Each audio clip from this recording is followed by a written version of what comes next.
Əgər yadınızdadırsa, bu bölümün əvvəlində append queries vasitəsilə biz mövcud bir sorğuya sətirlər əlavə edə biləcəyimizi öyrənmişdik.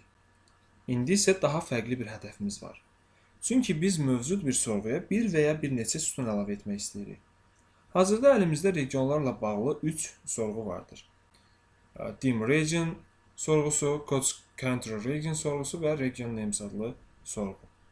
Bizim əsas məqsədimiz isə dim region adlı sorğuya region names adlı sorğudakı və ya cədvəldəki region adlarını yeni sütun olaraq əlavə etməkdir. Burada onu da qeyd edim ki, əvvəlki dərsdə biz sütun adını dəyişmək istədikdə errorla qarşılaşmışdıq. İndi isə rahat şəkildə onu dəyişə bilərik. Mən hal-hazırda onu region name olaraq dəyişirəm. Bu tip errorlarla çalışmaq üçün irəliləyən dərslərimizdə əlavə məlumatlar verəcəm. Ona görə hal-hazırda ona vaxt itirmək istəmirəm. Deməli, sorğularla bağlı əsas problem dim region və region names adlı sorğular arasında əlaqənin olmamasıdır. Yəni, onlar arasında heç bir ortaq sütundan söhbət gedə bilməz. Gördüyünüz kimi bizim əlimizdə region code və region name adlı 2 sütun var. Dim regiondə isə tamam fərqli sütunlar country ID və country var. Əsas problem onların ortaq sütununun belə deyək olmamasıdır. Lakin region names ilə code country region deməli cədvəlləri arasında region code sütununa görə bir əlaqə var. Gördüyünüz kimi bu sorğuda da region code var. Region names adlı sorğuda da region code var. Eyni zamanda codes country region adlı cədvəl ilə gördüyünüz kimi ID var. Dim region cədvəl arasında bir əlaqə var ID-lərə görə. Məhz mərhələli şəkildə bu 3 cədvəl arasında bir-biri ilə əlaqə var. Lakin ilk başda dediyim kimi region names və dim region arasında birbaşa əlaqə yoxdur. Məhz belə deyək, bu tip əməliyyatları yerinə yetirmək üçün, yəni region names adlı sorğunu codes country region adlı sorğuya əlavə etmək, yəni burada bizim region adları açıq şəkildə yazılacaq, hansı ki bizim region names sorğumuzda Asiya, Avropa və digərləri yazılıb. Biz hal-hazırda bu sütunu əlavə edəcəyik codes country region adlı cədvələ və sonra isə buradan dim region adlı cədvələ əlavə edəcəyik. Bu tip əməliyyatları yerinə yetirmək üçün bizə merge queries seçimi yardım edəcək.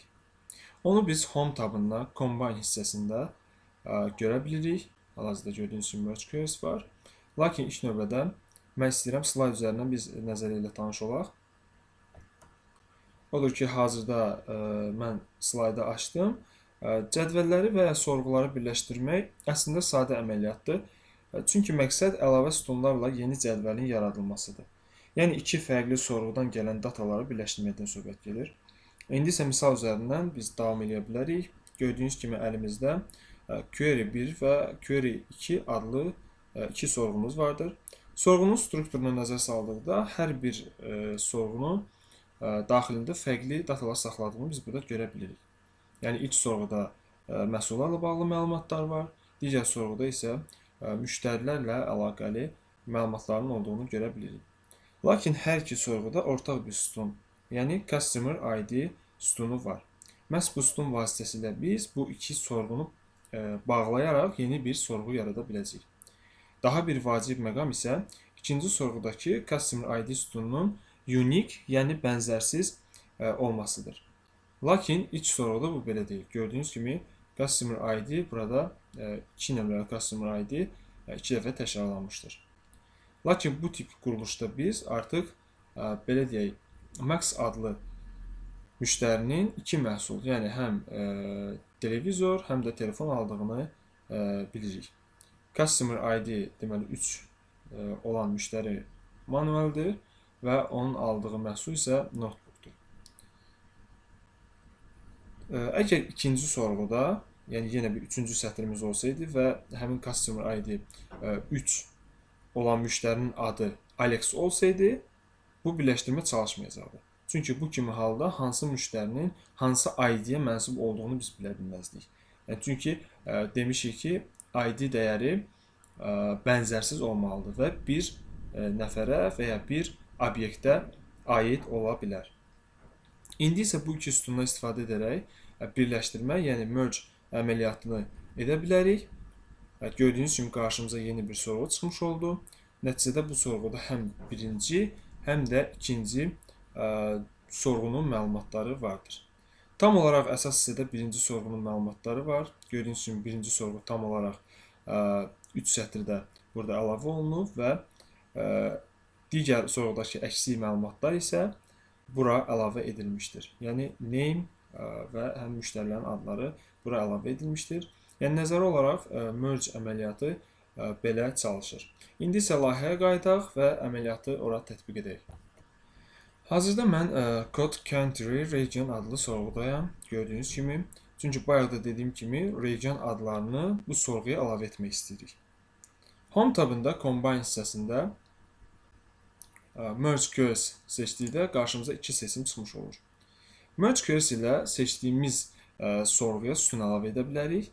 Merge Queries as New dedikdə isə yeni bir sorğu yaranacaqdır. Biz mövcud sorğuya sütun əlavə etmək istədiyimiz üçün mən ilk seçimi buradan klik edirəm və gördüyünüz kimi qarşımıza belə bir pəncərə çıxır. İlk olaraq seçdiyimiz sorğunun məlumatları yuxarıda qarşımıza çıxır, yəni Code Country Region sorğusunda söhbət gedir. Və sonra isə biz birləşdirmək istədiyimiz sorğunu buradan seçməliyik. Region name seçməliyik, çünki birləşdirmək istədiyimiz sütun məhz bu sorğudadır.